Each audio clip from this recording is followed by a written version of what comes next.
ہمیں مدرسے کی برکت سے مفت میں مل رہی ہے۔ امام مالک رحمتullah علیہ مدینہ منورہ میں رہتے ہیں۔ جب مدینے میں بارش آتی تھی، مدینے والے لوگ مدینے سے باہر نکل کر پہاڑوں کے درمیان نہانے کے لیے جایا کرتے تھے، اس لیے کہ پہاڑوں کے درمیان نشیبی جگہ میں بارش کا پانی جمع ہو جاتا، پہاڑوں سے بھی نیچے آ جاتا تو نہانے کا مزہ آتا کہ نیچے پانی جمع، اوپر بارش آ رہی تو جا رہے تھے۔ امام مالک بھی جا رہے ہیں، مدینہ منورہ کا گورنر بھی جا رہا ہے۔ گورنر مدینہ کی نظر پڑ گئی امام مالک کے چہرے پر، اپنی سواری امام مالک کی سواری کے قریب لا کر کہنے لگا، خوش نصیب ہوں آج آپ کی ملاقات راستے میں ہو گئی، مجھے حضور علیہ السلام کی حدیث تو سنا دو۔ امام مالک کو غصہ آ گیا، شرم نہیں آتی تمہارے دل میں میرے نبی کی حدیث کی کوئی عظمت نہیں ہے، کوئی قیمت نہیں ہے؟ عظمت ہوتی تو تم مسجد نبوی میں آتے، میں حضور کے روضہ پاک کے پاس بیٹھ کر روزانہ حضور کی حدیث پڑھاتا ہوں، حضور کی حدیثوں کا درس دیتا ہوں۔ تو نے راہ چلتے مجھے دیکھا تو مجھ سے کہا حدیث سنا دو، معلوم ہوتا ہے تیرے دل میں عظمت نہیں۔ عظمت ہوتی تو آدمی چل کر جاتا ہے اور سفر کر کے جاتا ہے، جا کر دو زانو ہو کر بیٹھتا ہے۔ اگر تیرے دل میں حضور کی حدیث کی عظمت ہوتی تو وہاں آتا۔ گورنر مدینہ ڈر گیا کہ آج مجھ سے بے ادبی ہو گئی، واپس آیا، نہانا چھوڑا، آ کر مدینہ منورہ کے قاضی اور عدالت میں جا کر جج کو پیش ہو گئے اور کہا آج میرے سے یہ غلطی ہوئی، میرے اس جرم کی جو سزا ہو وہ سزا مجھے دے دو۔ قاضی مدینہ نے کہا، مدینہ منورہ کی عدالت کے جج نے کہا تمہاری کمر پر 40 کوڑے مارے جائیں گے، تمہارے دل میں حضور کی حدیث کی عظمت نہیں ہے۔ گورنر مدینہ نے اپنی کمر پیش کر دی، 40 کوڑے لگ گئے۔ آبادی تھوڑی سی تھی، بات پھیل گئی کہ آج مدینے کے گورنر کو 40 کوڑے لگیں گے۔ امام مالک مسجد نبوی میں حدیث کا درس اگلے دن دینے کے لیے بیٹھے، وہ گورنر مدینہ آیا، دوبارہ آ کر دو زانو ہو کر بیٹھ کر کہنے لگا امام مالک مجھے حضور کی حدیث سنا دیجئے۔ امام مالک نے کہا بیٹھو میں تمہیں حدیث سناتا ہوں۔ حضور کا ایک فرمان سنایا، دوسرا سنایا، تیسرا سنایا، چوتھا سنایا، میرے نبی نے یہ فرمایا، میرے نبی نے یہ فرمایا، میرے نبی نے یہ کیا۔ 40 حدیثیں سنائی اور اس کے بعد امام مالک رحمتullah علیہ نے 40 حدیثیں جب سنا دی تو وہ کہنے لگا گورنر مدینہ حضرت ایک سوال کا جواب تو دے دیں، کل میں نے ایک کا کہا تھا آپ ناراض ہو گئے، آج میں نے ایک کا کہا آپ نے 40 سنا دی، وجہ کیا ہے؟ آج میں نے ایک کا کہا آپ نے 40 سنا دی، کل میں نے ایک کا کہا آپ ناراض ہو گئے۔ فرمایا کل تو نے راہ چلتے مجھے کہا تھا، آج تو میرے پیغمبر کی حدیث کے لیے اپنی کمر پر 40 کوڑے کھا کر آیا ہے، مجھے پتا چلا تو یہ 40 کوڑے لگے ہیں، میرا دل چاہا ہر ایک کوڑے کے بدلے میں تمہیں حضور کی ایک حدیث سنا دوں۔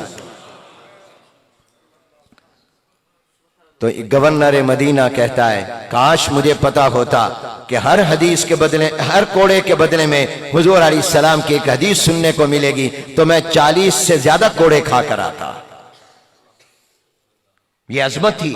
بخارا کا میں وہ چوک دیکھ کر آیا ہوں، اس سفر میں ہمارے کئی دوست بھی ساتھ تھے۔ ازبکستان کا شہر بخارا ہے، امام بخاری کی ہم قبر پر گئے ہیں، وہاں پر ہم نے امام بخاری کو پہلی اور آخری حدیث سنائی ہے، قبر کے پاس بیٹھ کر سنائی ہے۔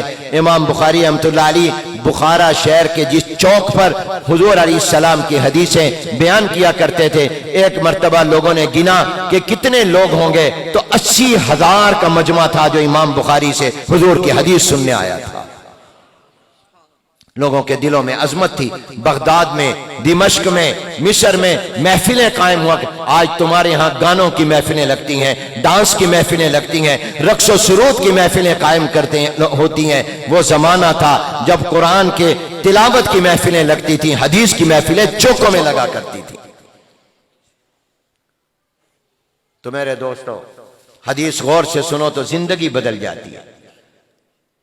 ایک بدماش تھے پہلی زندگی میں، ایک دن اپنے گھر کے باہر کھڑے تھے، ایک عالم کو آتا دیکھا، اس کی سواری آ رہی ہے، دائیں بائیں آگے پیچھے لوگ ہیں اور بہت بڑا مجمع آ رہا ہے۔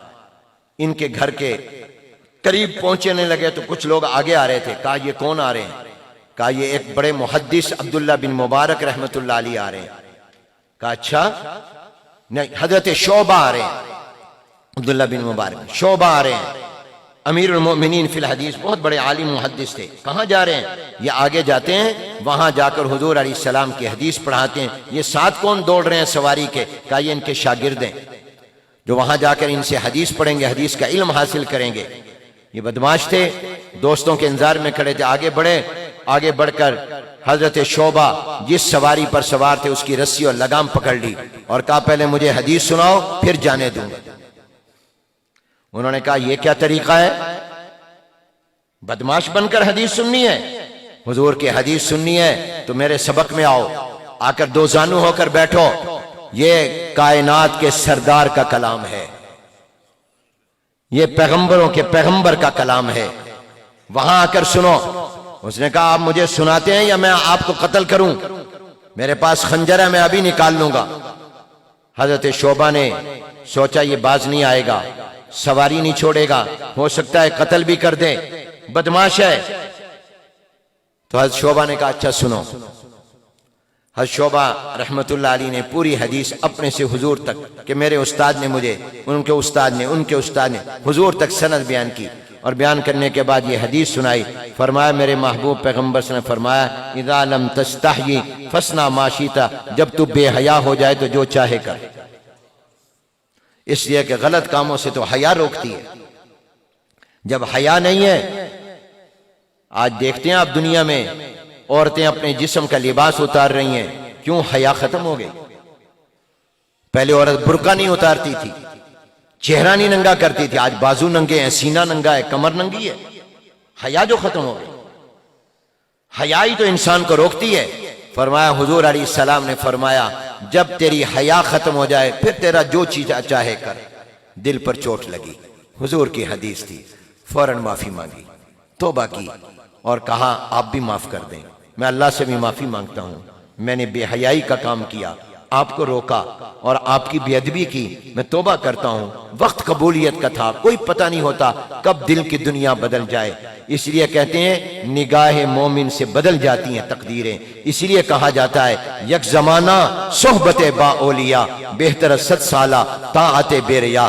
ایک گھڑی کسی اللہ والے کے پاس بیٹھ جاؤ، یہ اخلاص والی 100 سال کی عبادت سے بہتر ہے۔ اس کی زبان سے ایسی بات اللہ نکلواتا ہے، زندگی بدل جاتی ہے۔ حضرت شعبہ نے کس درد کے ساتھ، کس اخلاص کے ساتھ کہا ہوگا کہ اور وقت قبولیت کا آ گیا، دل کی دنیا بدلی، معافی مانگی، توبہ کی، اور ان کا نام عبداللہ بن مسلمہ القعنبی ہے، جو بدماش سے محدث بنے اور پھر اتنے بڑے عالم بنے کہ امام بخاری کے استاد بن گئے۔ امام بخاری کے استاد ہیں۔ فوراً مدینہ چلے گئے، جا کر امام مالک رحمت اللہ علیہ کے پاس حدیثیں پڑھنے لگ گئے۔ امام مالک کی جو حدیث میں کتاب ہے موطا امام مالک، اس کے راویوں میں ہے عبداللہ بن مسلمہ القعنبی۔ اس روایت کو حدیث کو اس کتاب کے حدیثیں نقل کرنے والے میں یہ شامل ہے۔ اللہ نے کیا سے کیا بنا دیا، حضور کی نگاہ نے بھی بدل دیا۔ میں کہا کرتا ہوں ایک اردو کا شاعر ہے، اس نے حضور کے انقلاب کا جو نقشہ کھینچا ہے کوئی نہیں کھینچ سکتا آسان سادہ لفظوں میں۔ جو حضور کی نظر نے کیا وہی اللہ کے کلام قرآن نے کیا، حضور کی حدیثوں نے کیا صلی اللہ علیہ وسلم۔ وہ کہتا ہے کیسے کیسے ایسے ویسے ہو گئے، جنہوں نے حضور کی بات نہیں مانی، ابو جہل، ابو لہب، عتبہ، شیبہ، کیسے کیسے بڑے بڑے سردار تھے، لیکن حضور کی بات نہیں مانی، ان کی لاشیں گھسیٹ کر بدر کے کنویں میں پھینکی گئی۔ کہتا ہے کیسے کیسے ایسے ویسے ہو گئے۔ اور وہ جو ایسے ویسے تھے، رنگ کا کالا، ہونٹ موٹے بلال حبشی، فارس کا سلمان، روم کا سہیب، تو کہتا ہے وہ ابو جہل، ابو لہب تو کیسے کیسے تھے، ایسے ویسے ہو گئے، کیسے کیسے ایسے ویسے ہو گئے، اور ایسے ویسے کیسے کیسے ہو گئے۔ سبحان اللہ، اونچی آواز سے کہو۔ وہ اتنے اونچے ہوئے کہ حضور نے فتح مکہ کے موقع پر کہا بلال زمین پر نہیں، بیت اللہ کی چھت پر چڑھ کر اذان دے، دنیا کو پتہ چلے بیت اللہ اعلیٰ ہے، مگر محمد عربی کا غلام بیت اللہ سے بھی اعلیٰ ہے صلی اللہ علیہ وسلم۔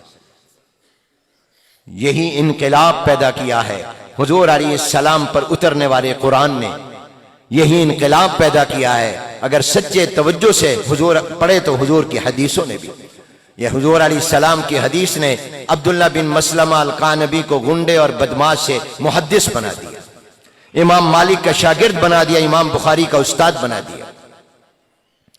یہ امام بخاری جن کی حدیث ہم پڑھنے لگے ہیں، انہوں نے یہ کتاب 16 سال میں لکھی ہے۔